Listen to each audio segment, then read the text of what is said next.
Good evening, everybody, and welcome to our council meeting on Monday, March 24th. I'd like to call this meeting to order at 7 o'clock with the adoption of the meeting agenda. I would like to add an item to 18.1 in camera, please. Is there any other additions? Seeing none, could I have someone move to adopt the agenda, please? Councillor Lebrion. All in favor? Carried. The minutes of the March 10th meeting.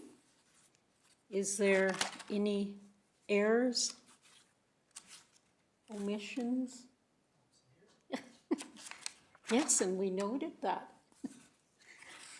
Seeing none, could I have someone please adopt the minutes, please? Councillor Lambert, all in favor? Carried. I see there's no delegations in the gallery, so we'll skip right over that. I did anyways. My report, I just want to go over some things that were at the NAIL meeting that were very important and directly affect taxpayers. And I did bring up one of those last meeting, but it was a topic of NAIL, which is the Northern Alberta Elected Leaders. And if you own a business or a house in Alberta anywhere, you're going to see a change on your next tax bill on the education line. And that's because education taxes are going up. I'm going to break it down in simple terms to show you how much you'll be paying. For example, if your house is worth $400,000, how much you'll be contributing to that education tax line, which is collected by the town of High Level, but is not our taxes. We send it all to the government.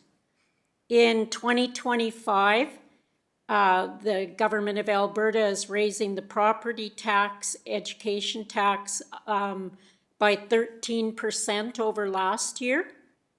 And so our contribution in High Level will probably be anywhere upwards to $1.6 million. Last year it was 1.4.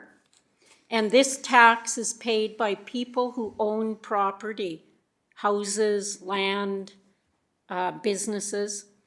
And the reason being is the government of Alberta feels that municipalities, or you the taxpayer, should pay 1/3 of this education tax now. It does pay for teachers, etc. It does not pay for new schools.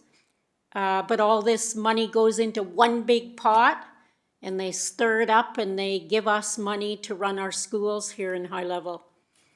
In 2025, for example, the tax will be worth $2.72, $2.72 for every $1,000 of your property's value. So like I said, if you own a house that's worth $400,000, you're going to be paying $1,088 in education tax this year. For a business that's say $900,000 assessment, your education taxes are going to be $3,600 this year. And this portion, like I said, goes directly to the Alberta government, although it will be on your municipal tax bill. So if you have a problem with that, please contact your MLA, and we have his number on speed dial. The second thing that come from NAIL is, once again, the electricity distribution. Like I said last week, people down south pay $1,300 or $385 a month. Here up in the north, we pay upwards to $1,300 to $1,600 a month. And the minister has been going to put forward a bill or a resolution to equalize that tax, but he's getting pushbacks from the Calgary MLAs, because of course theirs will go up with equalization. But NAIL feels that 60% of the energy demand is driven by industry in the north. So this entire province benefits from the development that occurs in the ATCO area. And plus, you know, like in 23, 24, with all the wildfires, ATCO lost over $130 million of their distribution infrastructure. And we, the taxpayers in the north, are going to pay for that. And the rest of the province, like I said, benefits. So the city of Grande Prairie has put forward a resolution to Alberta Munis asking members to support advocating. And of course, this resolution passed. It passed at RMA. And we're asking the towns and municipalities to write a letter to our MLAs to support this equalization. And you, as the citizens of this community, we're asking you to contact your MLA once again and write letters and push forward for this equalization.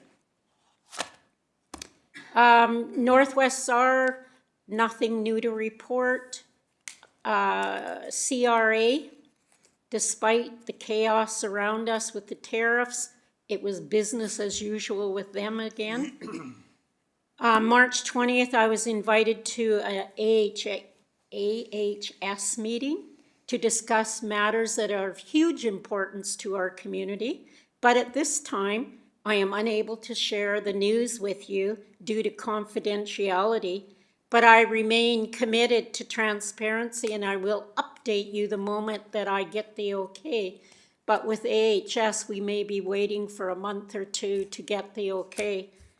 But they do say it will be forthcoming. I've waited 2 weeks now and it's still not forthcoming. So that's my report this week. If you have any questions, I will answer them.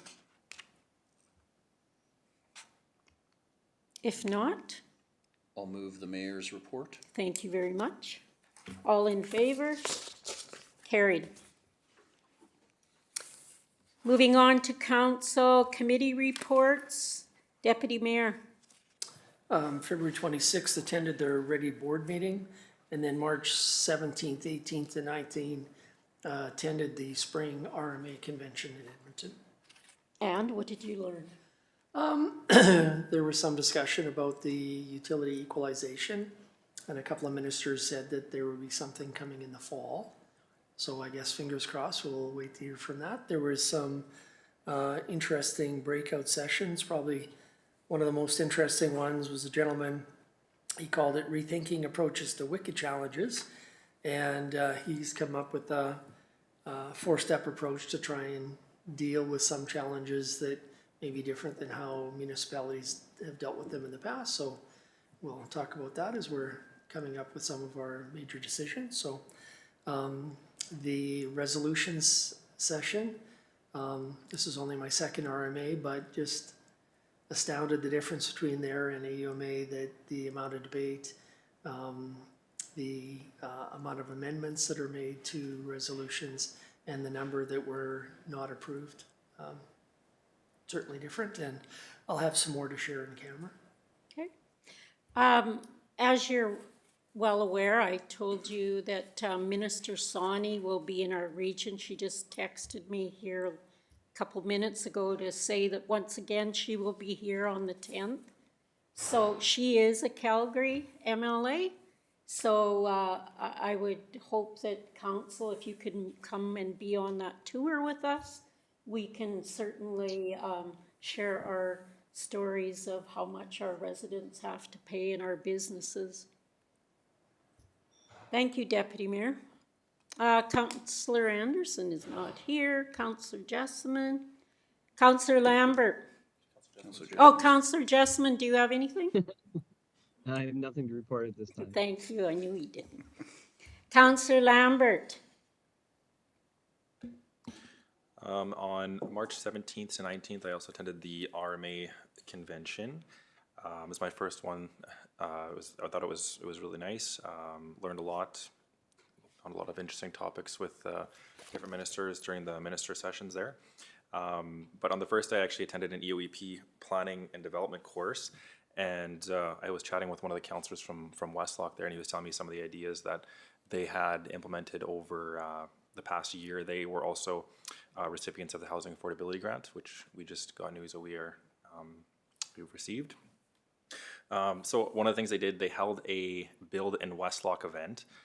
They invited all the local developers within 50 kilometers of Westlock, and they invited the developers. They invited local vendors, contractors to kind of connect and think of different ways that they could utilize each other in building more affordable.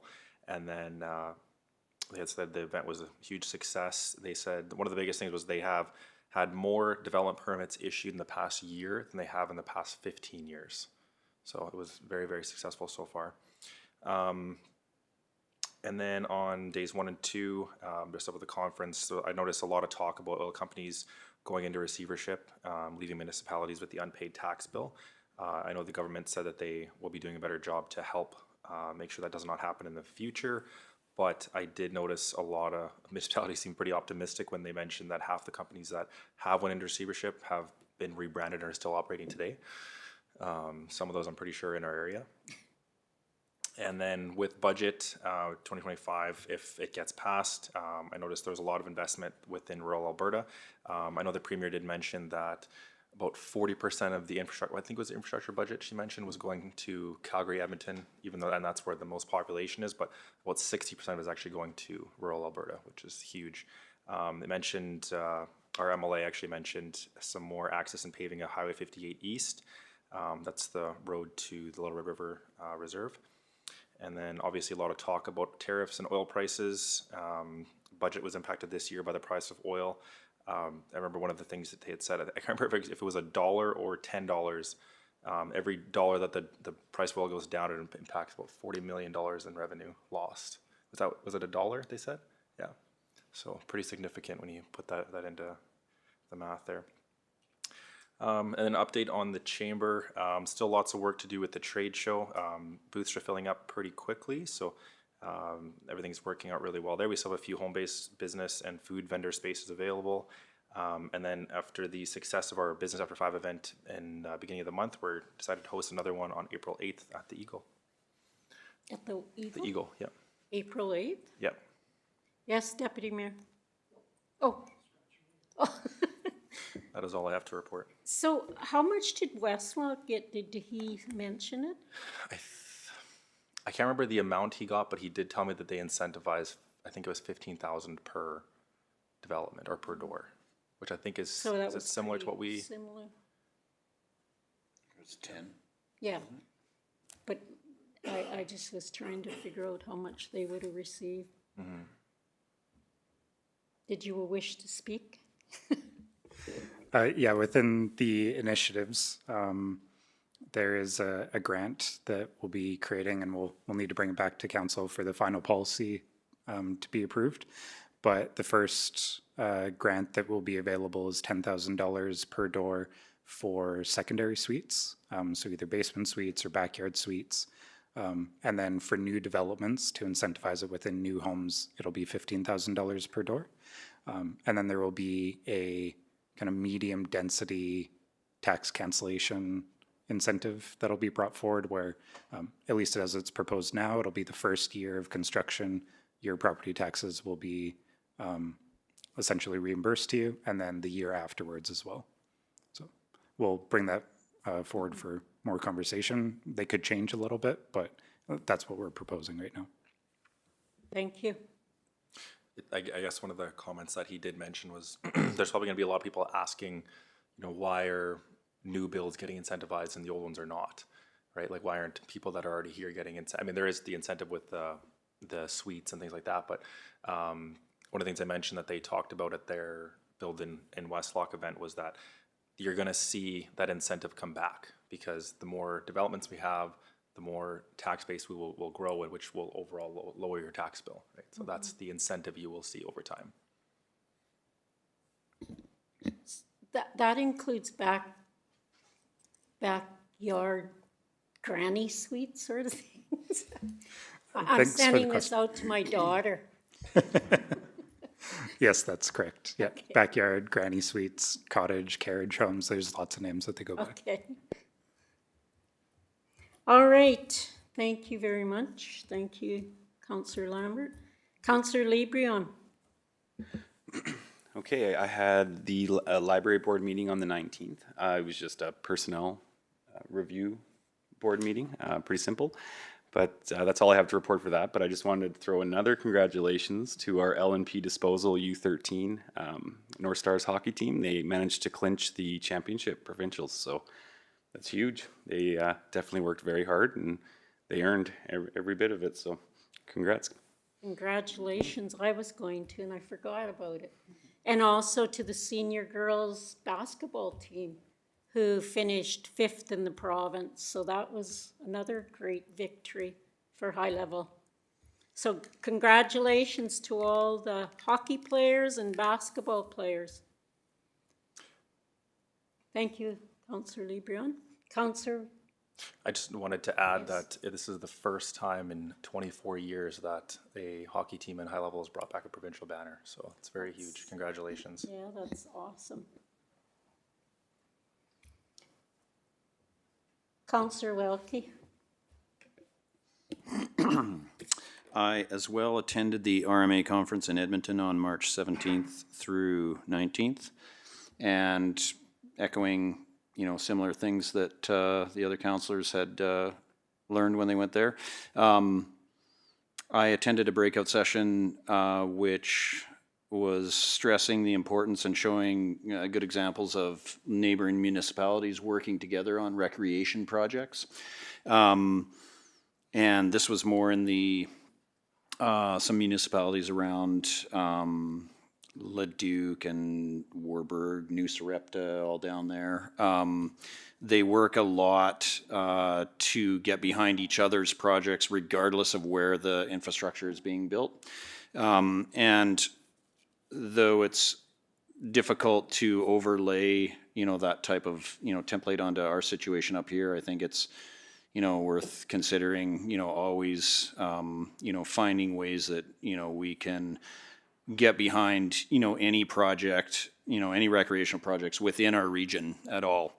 So if there's, neighboring communities in Mackenzie County or us or Rainbow Lake or, First Nations, if, whether it's just letters of support or actually, getting behind and funding, which we see, in different ways down there. But, again, it's difficult to overlay that over, our situation up here, but always something worth working towards. Also, a little shout out to our friends at Mackenzie County. Cameron Cardinal and Jennifer Batt had a 15-minute session on the main stage, discussing the Fort Vermilion floodplain mitigation, and so it was a good presentation and good to see them up there. Minister panels were great. One of the biggest takeaways from that is the government's insisting on this red tape reduction with regards to development and decreasing times for getting things done. And they're kind of saying they don't want to be the barrier at all, and they want to show all the municipalities that this can work, and that hopefully all municipalities will get behind like fast approvals for development. A lot of difficulties there. We'll see how it goes, but kind of the message was to, if there isn't an immediate, maybe you guys can correct me, if there isn't an immediate reason to say no, they just want to say yes, and then actually put their efforts into the more difficult permitting or forms. But like basically, if somebody fills out the form and it's good, it should be an automatic an automatic yes. So we'll see how that works in practice. But again, they wanted to try to lead by example so that municipalities could follow suit. So that was quite interesting. But otherwise, that's all I have to report. So, Minister Nelly, is that who it was? He said the same thing at AM Munis, but it was 90 days. If you haven't heard in 90 days, it's an automatic yes. I think 2 weeks, I can. So they're going to be reviewing their entire permitting process, and they're gonna come up with reasonable timelines. And if a response isn't given within that timeline, then it's an automatic yes. He said 90 days at AB Munis. It's gonna depend on the type of permit. Yeah. Just one of the things so that people know here, in terms of red tape production in the town, planning and development, kudos to them. Almost every developer I deal with from outside the area is always amazed at how quickly things get approved here, that it's much, much easier to deal here than it is in most municipalities, so kudos. Good to hear. All right. Thank you, everybody, for your reports. Could I have a motion to accept them, please? Deputy Mayor, all in favor? Carried. CAO. Good evening, Council, Your Worship and Council. Before I share my update, I would like to take a moment to express my heartfelt gratitude and publicly recognize my team. Over the past 5 months, several members of my team have shown exceptional dedication, consistently going above and beyond their duties to ensure compliance with statutory requirements and deliver top quality service to our residents. Their outstanding contributions to both our corporation and the community, combined with their commitment to fostering meaningful collaboration with their peers, truly deserve special recognition. So now on to my Good job, you guys. last week, I had the opportunity to attend the 2025 RMA convention alongside Deputy Mayor Langford, Councillor Lambert, and Councillor Welke. The convention offered a wealth of valuable insights, facilitated meaningful network with peers and some industry experts, and also featured the elected officials education program, the EOEP courses. And the courses highlighted innovative approaches to enhancing municipal governance and community development. I attended the Strategic Planning for Municipalities course to gain insights into the practices of other municipalities, learning what has been effective and then what has not. And for Council's reference, I placed the course materials and a schedule for upcoming EOEP courses in the Council Lounge for Council's information. I am continuing to work closely with staff and our consultants to finalize the 2023-2024 year-end processes.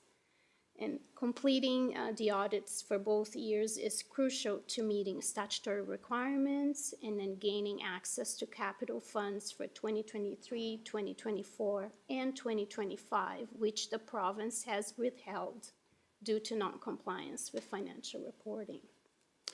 I am also collaborating closely with the returning officer to my left here to initiate preparations for the 2025 municipal election. And also HR matters continue to consume a significant portion of my time. I welcome any questions. Any questions? So are those financials done? Not, through your worship, not yet, but we're getting very close. Wasn't March 24th the deadline? Through your worship, yes, it was, but you know, I had a few curveballs that you know, prevented us to meet that deadline. But we were getting very close, and I'm very optimistic. The staff are doing an amazing job. I see Romer compiled my my agenda this weekend.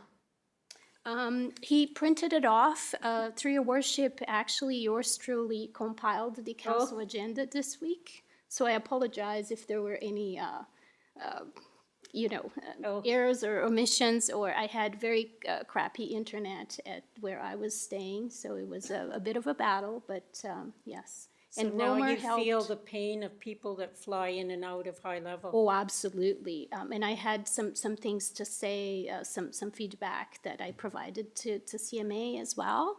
And Romer did help distributing the agenda and doing all the logistics behind the scenes. Yes. All right. Could I have someone move the CAO's report, please? Councillor Librion, all in favor? Carried. In admin inquiries, Director Bartholow is bringing the first one on making housing easier to build. Good evening, Mayor and Council. So as you are all aware, the town of Highly Level was successful in its application to the second round of the Canada Mortgage and Housing Corporation's Housing Accelerator Fund. The town committed to 6 initiatives as well as a housing needs assessment in exchange for $1.67 million in grant funding to be used for incentivizing new housing throughout the community. CMHC made its public announcement last Friday, and the town can now share this news publicly, so we're pretty excited about that. As part of the first 2 initiatives that the town committed to, there's several changes to its land use bylaw that are hoping to increase flexibility around lot configurations, the type of housing that can be built, and the number of dwelling units that can be built on any one property. And with that, a proposed timeline is included in the report for council's consideration. If council is comfortable with this timeline, then we're planning to bring forward those bylaw changes for council's consideration on April 14th for first reading. And then following that, we'll complete some public engagement. We'll have an open house where people can come learn about the actual changes, as well as posts on our public engagement platform. And then we are tentatively scheduling a second hearing and a public hearing and second reading for May 12th of this year. There's some more details on the proposed changes in the attachment to this report.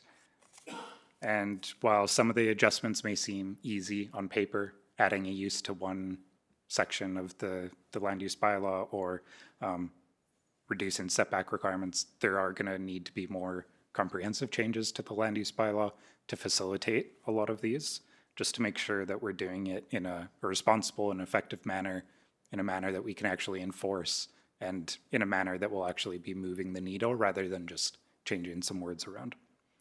So at this time, we're just asking the council accept this report as information, unless there's other direction that council has for administration. Thank you. I noticed in the incentive 5 that people can apply for 10,000 that have non-compliant illegal suites in their houses as well. Thank you for the question. Yes, that's correct. In any municipality, there's likely a large number of illegal suites, meaning that they just didn't get development approval or approval through building codes. And what this is designed to do is a little bit of an education piece for people to know that if you have a suite and it is acting as a true suite, does need development approval, we need to make sure that it aligns with the Alberta Building Code and that everything is safe for the people living within it. And then it's also an incentive for people to upgrade them, because a lot of the time they might need extra HVAC requirements, or they might need to have a separate entrance to that secondary suite for it to be considered legal. And so there is some funding in there to help people make their suites legal. And even though those units already exist, CMHC will count those as one unit towards the total that we have to incentivize, because it'll show when we pull our building permit data as one additional unit being created, because it was never on record as being created. So will that also include those suites that are in the industrial area? That is a little bit trickier to answer because if they were created after the land use bylaw was in place, then they're technically not in compliance with our land use bylaw and they're not approvable. If they were created before the land use bylaw was in place, there are a number of residential dwelling units that we know of that did receive approval many, many years ago and are grandfathered in. If they have suites and they were approved back then we could look at that. But it is a tricky question or a tricky thing to handle when there are developments that are non-compliant and we become aware of them, especially if there are safety issues. And so that's where this fund is useful, is when we do become aware of them, we can help them become compliant. But in the industrial area, I would say that we'll probably have to take it on a case-by-case basis to determine proper steps forward if we do learn that there are ones within that area. So what if you know that there's suites that are after the land use bylaw? Thanks for the question. As of right now, we're not formally aware of any. If people do know that there are ones, there are ways that they can let us know, or if anybody does have questions on if theirs is legal and how to make it legal, they can always reach out to the Planning and Development Department and we'll do our best to help them. So I guess my other question is, if these people that have illegal suites right now all apply and only, say maybe 10 get the application, what happens to the rest of those people that are non-compliant? Now we know they're illegal. That's another great question. And if that were to happen, likely we would bring that item back for council and let them know, here's the situation. The $10,000 that we are making available for people that want to upgrade their illegal suites to make them legal, it isn't just $10,000 that we're going to give them, no questions asked. Those specific applications will be a cost recovery. So if your illegal suite only costs $3,000 to make legal, then we'll cover those costs, but we won't give you the extra $7,000 if you don't need it. So the hope is that we can stretch it a little bit further in those cases. But if we do get to a point where we've ran out of money, but there are a lot of people that want to make their suites legal, but might not have the financial means, we'll bring that back to council and have that discussion.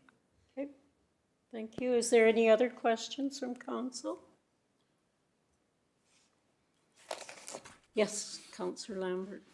Just a comment just for the public that, and correct me if I'm wrong, but essentially this grant is a money in, money out, right? Like we're not keeping this for, I'm sure the speculation is going to be that, that's why I just want to bring it up. Because it's not like we can take this $1.6 million and put it into Main Street. That's not going to happen.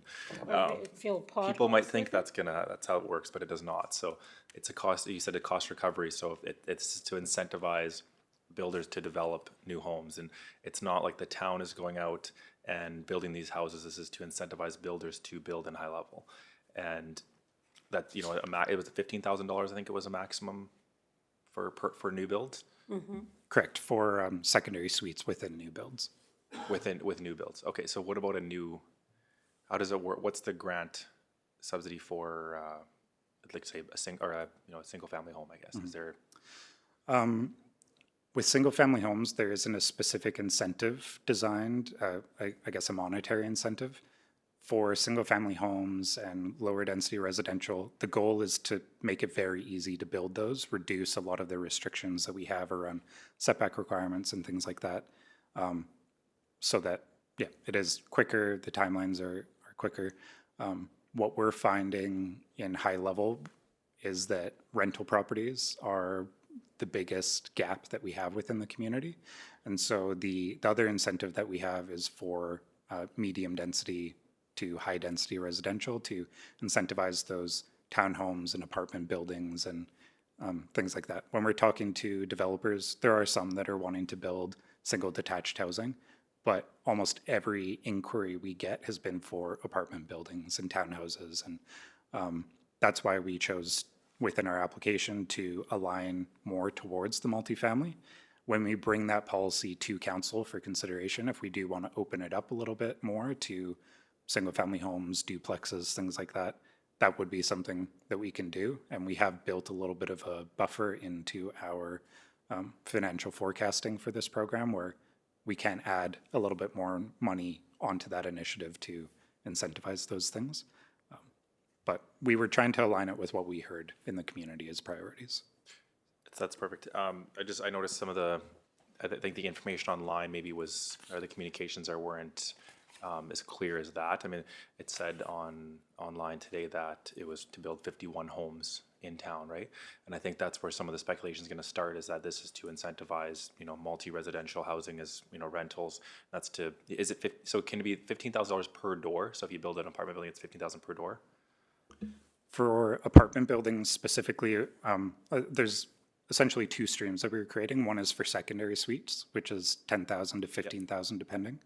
And then the other stream is a tax cancellation, because we found that to be more what people were looking for was over the course of 25 years, they can pay off the debt that they have to take on. But it's those first couple years that developers really struggle when they're trying to fill their apartment buildings. And so any chance we can offer them to decrease those overhead costs, we've heard that is kind of what they prefer. So we went with the tax cancellation. At the end of the day, they are saving money, the same amount as if we just gave them a grant. Now they're just not having to pay taxes for a year, property taxes. Perfect, thank you. Councillor LeBrion? Just a quick question in regards to the setbacks and allowances that would be changed with the bylaw amendment. Is this going to lead to us having to expand the fire service further to meet insurance requirements? Thanks for your question. That is a great question. These changes are only to our municipal regulations. There's still the Alberta Building Code regulations that apply. So we're not committing to increasing our fire service prematurely. What we're doing is just saying, from a municipal standpoint, we're not in the way. There might be other regulations that you have to adhere to. We don't have jurisdiction over those to change them, but we're going to improve the flexibility on our end. When it comes to the setbacks and the fact that the town doesn't have a 10-minute fire response time 90% of the time, there are ways that you can get around that through other building techniques. You can use hardy board siding instead of vinyl. You can put less windows on the sides of your buildings. There's quite a few things that you can do. So by us as a municipality reducing our restrictions, we are, in some instances, it might not make that big of a change, but in most instances, we're hoping that it will. So a long answer, but short answer, no, we're not committing ourselves to that. Any other questions? Could I have someone accept this report, please? Councillor Lambert? All in favor? Carried.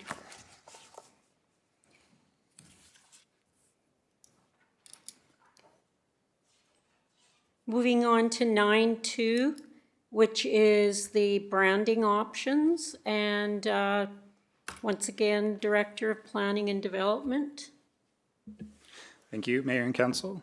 So on February 24th, administration presented 5 branding options for Council's consideration. 4 new designs, and then the 5th option being the current logo, maintaining things as they were. And following that meeting, Council directed administration to put out a survey asking the public to rank their top choices from options 2, 4, and 5, which are respectively outlined in the attachment to this report. The survey received nearly 600 responses, which was a lot more than we were expecting. Option 2 emerged as the clear favorite, with that one scoring 2.34 out of 3. Option 4 scored 1.4 out of 3, and option 5 scored 0.98. There's a graph within the report showing that. We'd also like to acknowledge that the Facebook posts promoting the survey received quite a bit of engagement. Some of the people were asking questions about the project's funding, and so we provided an update just to clarify things within the community. And there were quite a few people on that specific post expressing their opposition to changing the logo. So at this time, council has three paths forward on this item. The first is to proceed with one of the rebranding options. There will need to be some further refinements. We talked in the last meeting about some color palette changes, some icon changes, just further refining what the main structure of the logo for one of the options. The second option would be to keep the logo as is, but to go back and retweak some things, maybe around color, icons, but mainly keep the logo unchanged. Just make it a little more usable for digital purposes and standardizing some branding elements. And then the third option is just to keep the logo as is with no further changes. And just as a reminder for council, this is related loosely to another project, the Wayfinding Strategy and Implementation Plan, which we're currently working on with a consultant. And the reason we brought forward this specific item is that once those signs are designed and installed, put up throughout the community, the goal is that they would last for a very long time. And so if we use our current branding and in a couple years decide we want to change it, it would be quite expensive to go remove those signs, swap them out. If we want to keep our logo for a very long time, then that's a non-issue. But the reason we were exploring this specific item at this time was just to do our due diligence on that project, just to explore if we wanted to change it all. So I guess the other aspect is that following this decision from council, regardless of the options, right now administration would move to the next phase of the project, which would be to go through and have the consultant update all of our templates, our meeting agenda template, our job ads, business cards, things like that, just to make sure everything is consistent. And we can do that with a new logo, or we can do that with our current logo. But that is the plan to move forward unless council has other direction for us. Yeah, thank you. So you received 600, I probably received the other 4,000. Phone calls, texts. People say go to the Facebook page. I have stayed away from Facebook because it makes me very unhappy, but I did go down the Facebook rabbit hole. And there were over 200 on that Facebook page. But what I heard from the residents through my conversations with people, phone conversations, store conversations, post office conversations, was they're not happy. To me, the message from a lot of the people was very loud and clear that they're concerned about the costs, which are in our world minimal, but at a time when every tax dollar counts, many people are asking, why the heck are we fixing this when it's not broken? What's wrong with our sign? When we look, we know it's the town of High Level with the vibrant colors, and it's our history, and it represents the North and our resilience. So I guess what I'm saying is the people I spoke to seem to want to keep the logo the same. And I am here, I guess, to represent the people of High Level. So I think that it would be only fitting to put our old logo out there and say, you know, is this what you want? Because that was not a choice. I don't know if any of you others have heard anything, but it has been a hot potato item around my conversations. Councillor Lebrion. Just kind of want to mimic what the mayor said. From what I've been hearing from people is they definitely want to see our existing logo remain. And a lot of concern around contractors, like about our consultants around with the project. How are they chosen? I know it's put into like a general bid for people to bid on. How would our local vendors get an opportunity to bid on these? Like, do they have to be part of an association or something? Thanks for the question. So anything under $75,000, we have a couple different thresholds. I guess I'll start at the bottom. So the first is up to $10,000. If a project is under $10,000, the town is able to direct source somebody.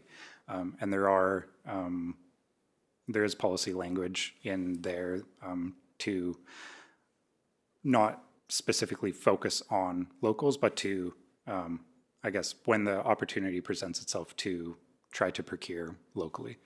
Then there is 10,000 to, I believe it's 75,000. Is that the threshold, if I'm remembering correctly? Where we go out, we get 3 bids, and we're able to choose from there through a scoring matrix that we develop for each project. Then over $75,000, the project has to be promoted on APC, Alberta Purchasing Connection, and that's a requirement across the province. For this specific project, we were estimating that it was probably going to be around $25,000, and so we went out and got 3 quotes. In our survey of different companies within the town, there was only one company that publicly advertised that they did graphic design, document design, because this project wasn't just designing a logo, it was designing all of our templates. Afterwards, we needed to make sure that it worked for signs, physical signs, that it worked for digital media, things like that. We included them and asked them to bid on the project. They ultimately decided not to bid on the project. And because they were the only one company that we were able to find that publicly advertised that they did this type of work, we looked outside the community to ask 2 other companies to bid on it. We tried to stay in the north as much as possible. I believe we asked one company from Peace River and the other company from Grand Prairie, and the company from Grand Prairie is the one that got the project. So that's the process that we went through.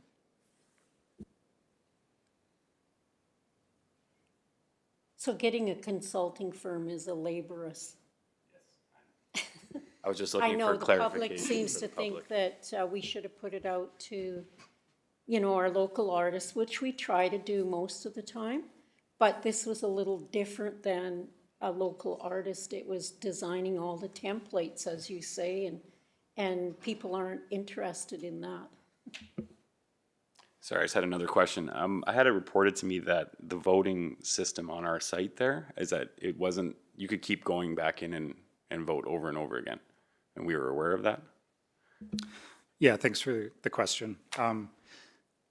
There's a couple different ways that we can control the way that people vote. We can make them sign in and create a profile. When you do that, it is very easy to control how many responses you get. The other way, which is why the way that we chose for this specific one, because we just wanted a quick answer on one question. So we didn't want people to have to sign up for a whole new account just to do that. We wanted to leave it open to the public. From there, we can then do an analysis to look at the IP addresses that submitted and determine how many IP addresses submitted multiple times. There are a couple challenges with interpreting that, because if you are, say, on a public Wi-Fi, it'll have the same IP address, and there could be 50 people that respond from that Wi-Fi. And it's difficult to determine, is it one person responding 50 times? Is it 50 people responding one time? We did look through the data, and it seemed like there were not very many IP addresses that were reported multiple times, and the ones that were reported multiple times, they only had responded a couple of times. So that could mean that it was a couple people within the same household submitting.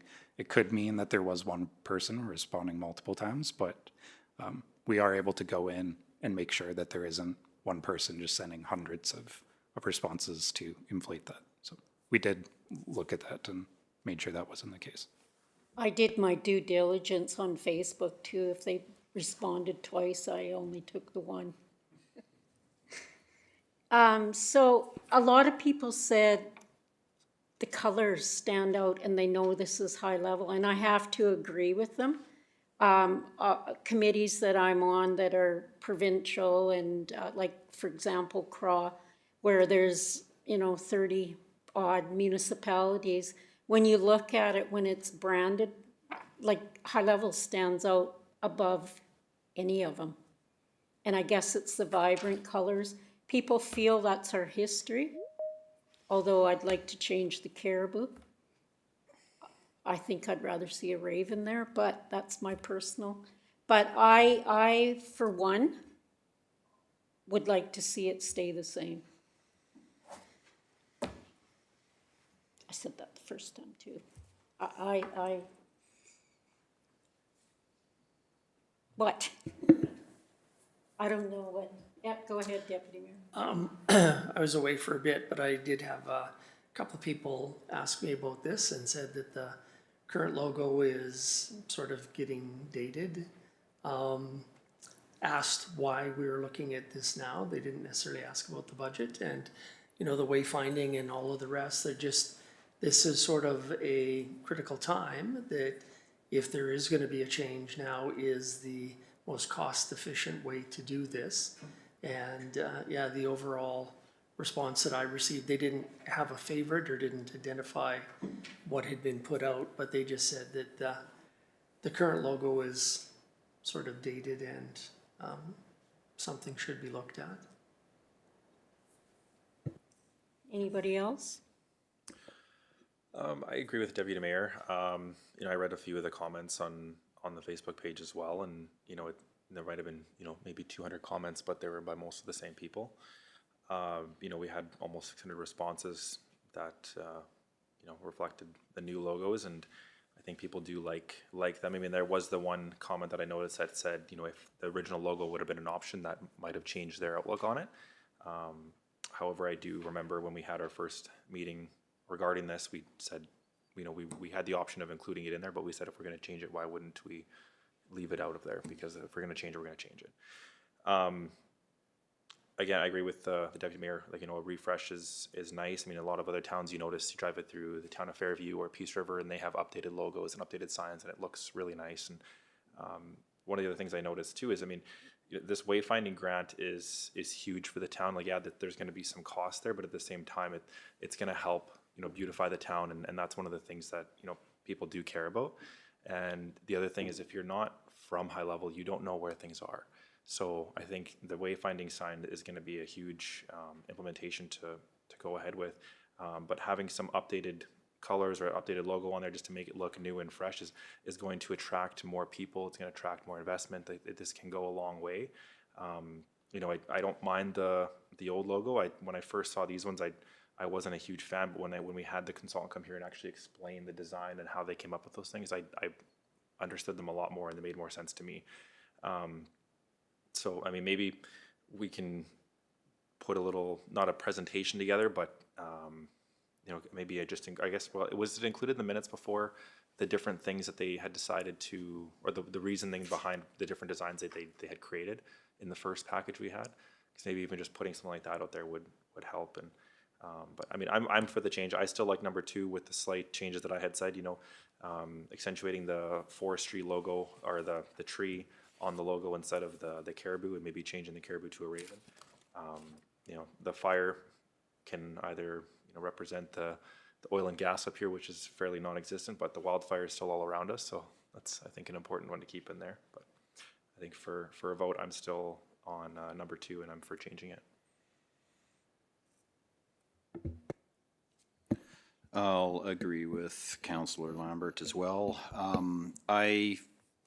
I feel it's time for a bit of an upgrade, and it sounds like the response from the community was leaning towards number 2, which is the one that has elements of our existing logo, and we had talked about maybe changing up the colors, not to repeat everything that's been said, but changing up the colors a little bit and the icons in it to just almost make it a fresher look from the old one. I don't mind the old one, but we've seen municipalities all over the place rebrand new signs. And if somebody, was wondering why now, I've also heard many people say, when are we gonna get those signs changed?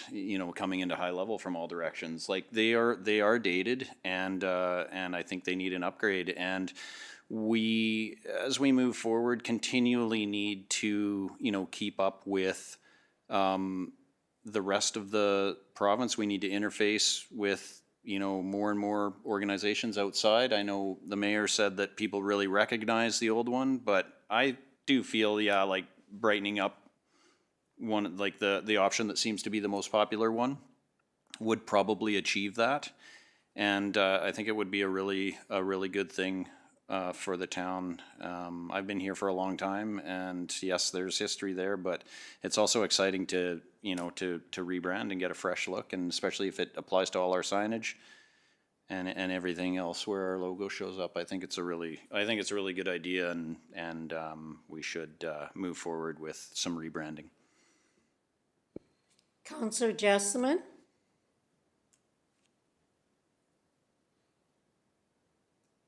Yeah, I'm looking for here. Yeah, I'm of the same opinion. I do like the option number 2. It was the one that I chose the first night. I was just actually going back to try to find the Raven to add in there. That would replace the Caribou, I guess. That's what people's choices are talking about. But I agree. It's time to. Things are changing in our province, and we want to be, on the radar for people that are coming north or coming into the community.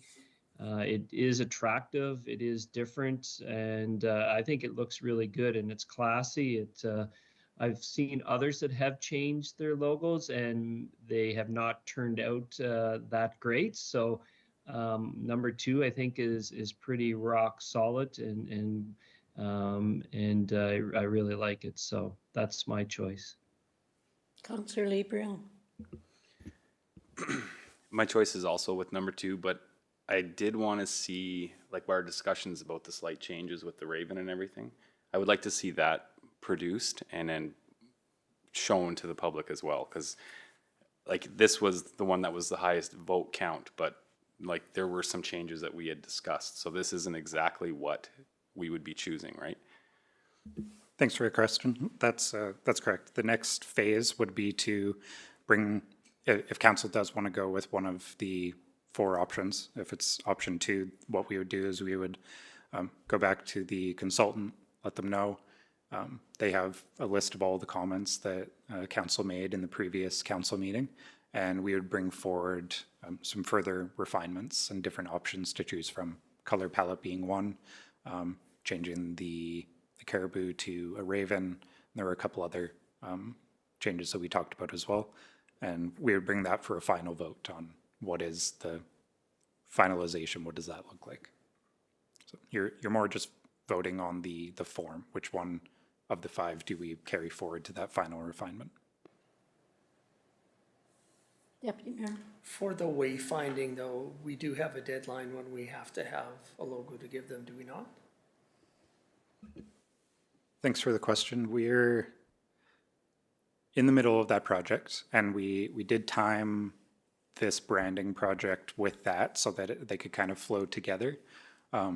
We are getting a little bit tight, but I think if a direction was chosen, one of the options was chosen tonight, we would be able to bring that to the consultant doing the wayfinding project, and they would be able to, knowing that the circle probably isn't changing and the way that the words are oriented isn't changing, they would be able to start building that, and then it would be a simple, we went with this color palette, they just go in, make some changes there. The big thing is the form, and that'll dictate a lot of the signage design. So if there is a decision made tonight on an option to move forward with, I think the timelines still work.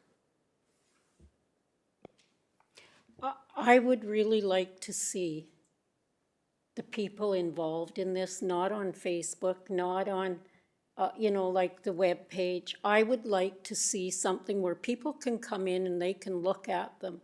And I know we were in a rush situation here, but next time or whenever there's something where we get community involvement, they have to be able to come in and understand why we're doing things. Because 90% of them don't understand why we're doing it. They just think we're changing the logo on a whim. They don't understand what wayfinding signs are and the cost that goes into changing them and putting direction all over in high level. They just see it as change. So I think had we better explained this to the people, we would have had more, a more positive, because this was a very it was divisive. You think politics was divisive. This was very divisive, the way it was done. And I mean, I was part of it. I'm taking full blame for that, but I do believe that the public needs to be informed and have all the information and why we're doing the things that we're doing.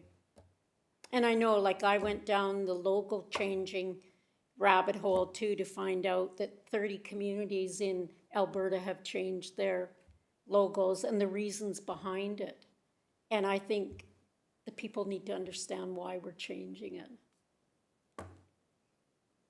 So tight schedules be damned. You know, we still got to let the people be involved because that's what the MGA says. And I think it brings the community together more than separates it.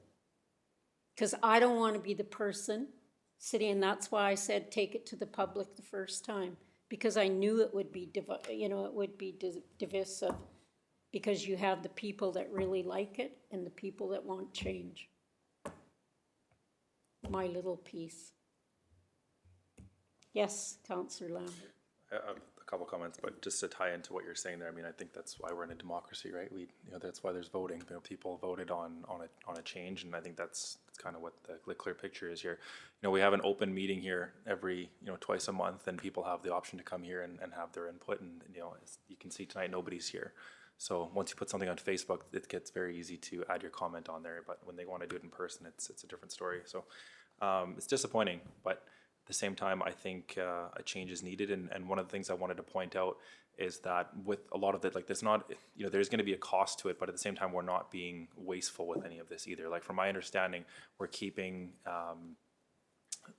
paper and letterheads and all that still to, like, use it out. We're not, it's going to be before we start replacing them, right? So, and I'm sure the other thing I wanted to say too is a lot of this logo replacements, if there is some on, town vehicles or town signs, is most likely going to be contracted locally, from my understanding. So that, there's a lot of things to think about and a lot of pieces of the puzzle there. So things that the public needs to know.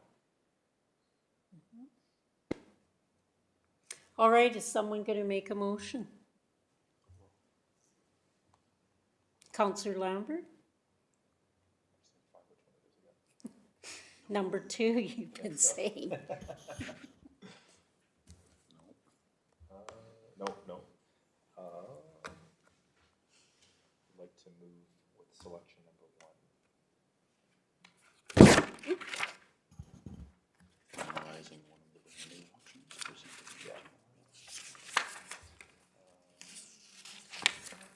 Sorry, what's that, sorry? Council option says the council direct administration proceed when finalizing one of the branding options presented. So I'd like to move with option number 1 on, what's that, sorry? Oh, sorry, but I'm on our, it says council has 3 options to consider. One of the rebranding options in attachment 1. So that's the number 2 with changes. Okay. Is that number 2 in our package? Yeah. It's like option number 1, utilizing logo number 2. This is number 2. All right. All in favor? Opposed? I hate change. I love it. All right, moving on to preparations for the 2025 municipal election. Through your worship, I will turn it over to the returning officer.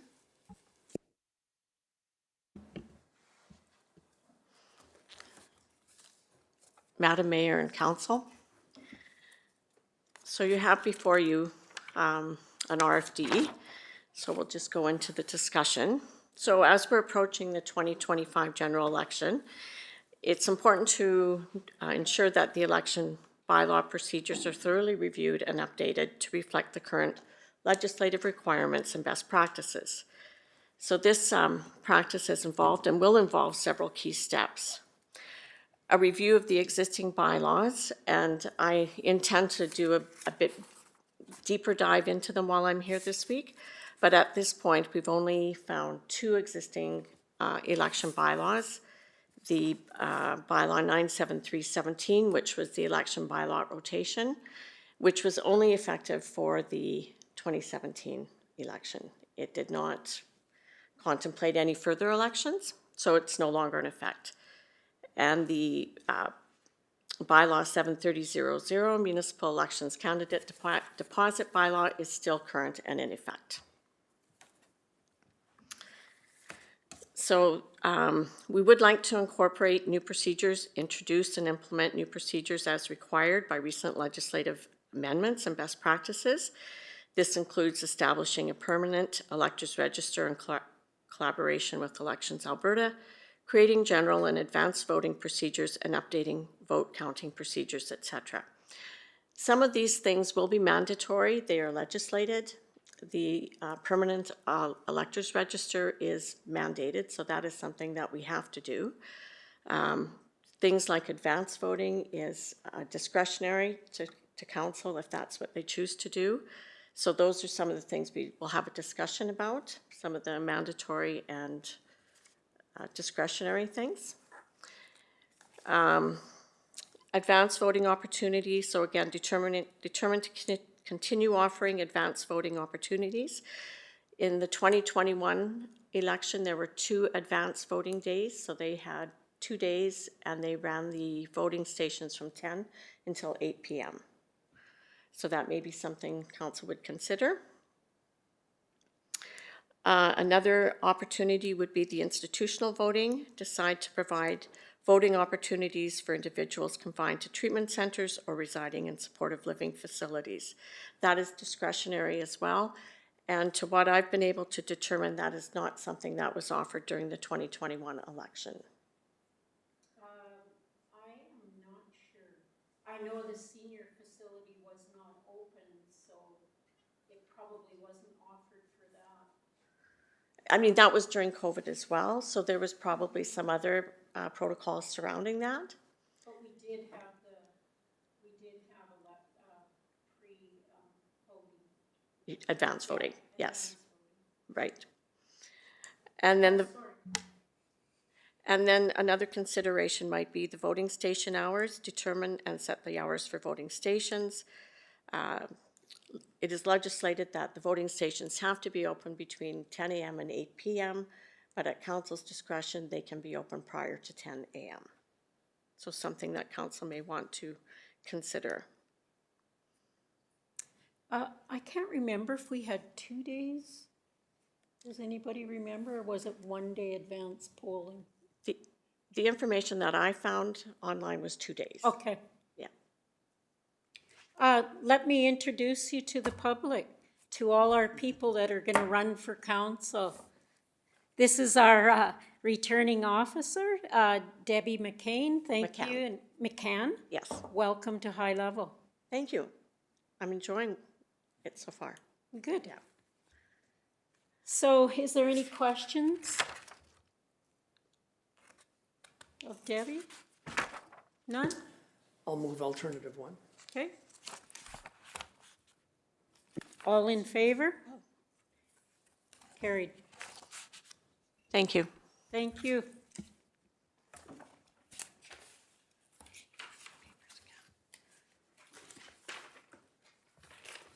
Gotta find my agenda.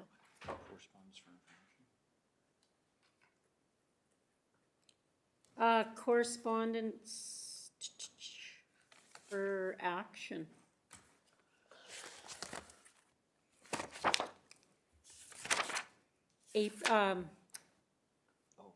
Oh, see, he's trying to get me to.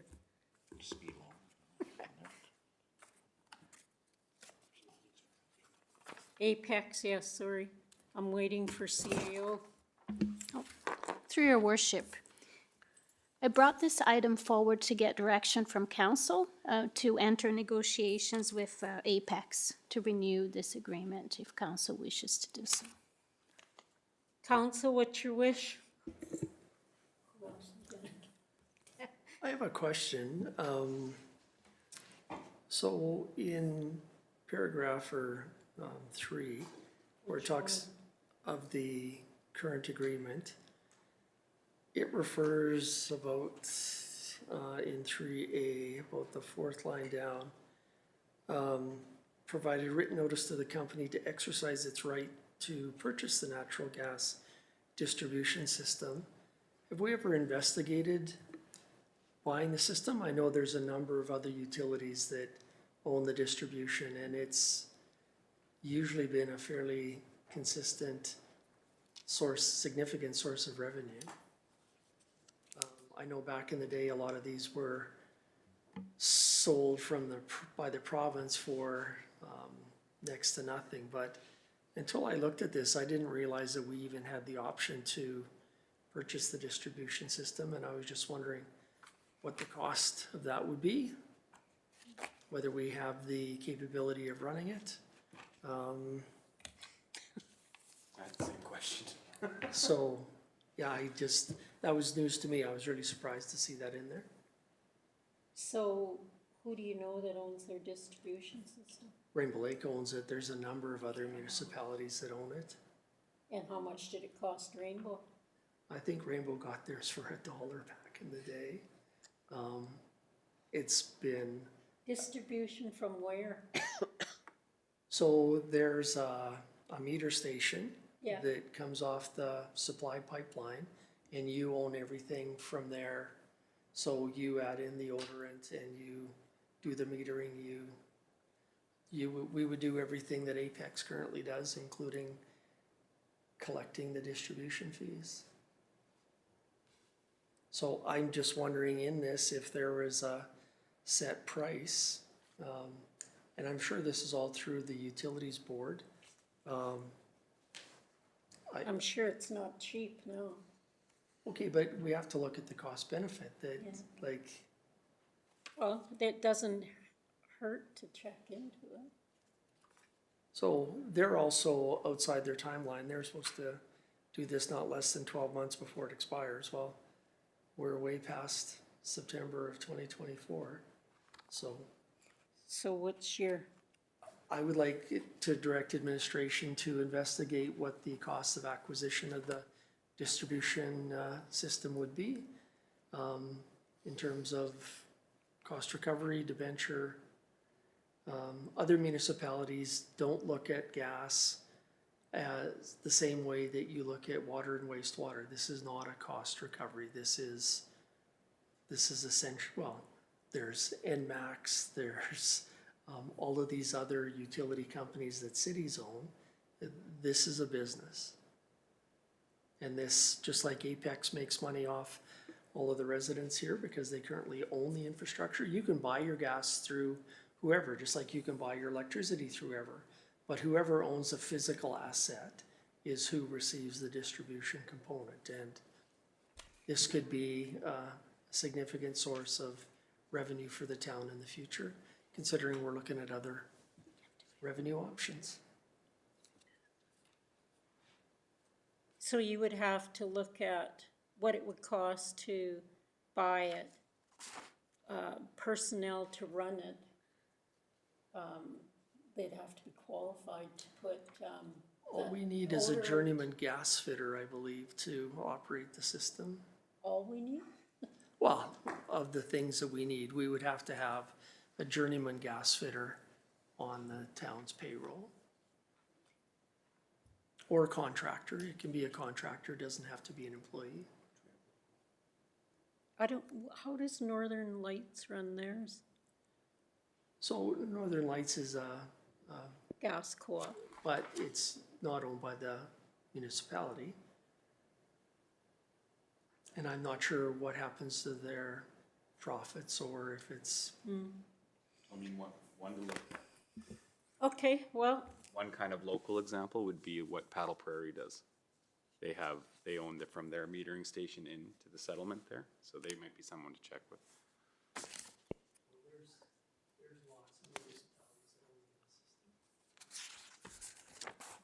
what do the rest do you think? Definitely think it's worth looking into. However, I'd be curious to see what the price is, considering that Apex is doing a huge, they did a,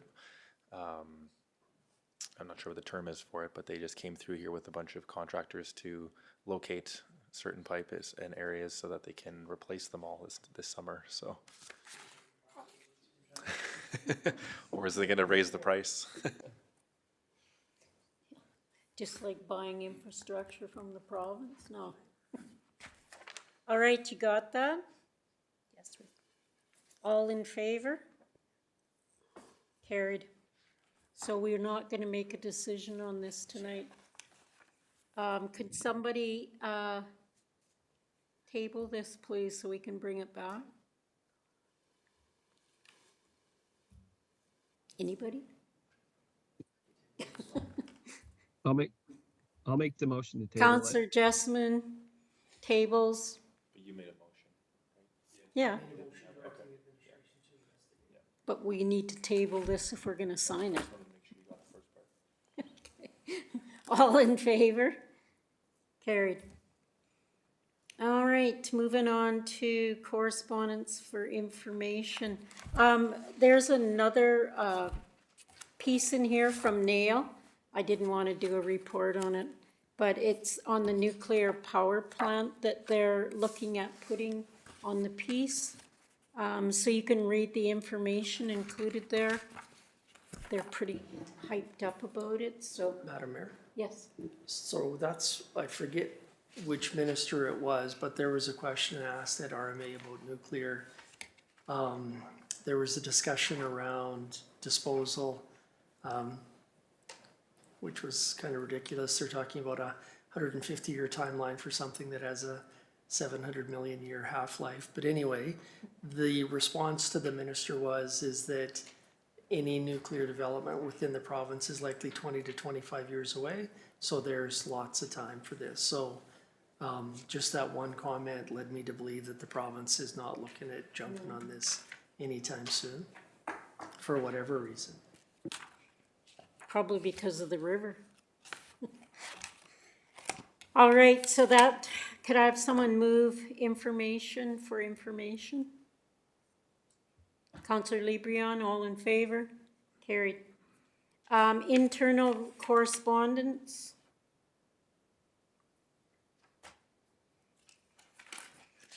Any questions on the departments?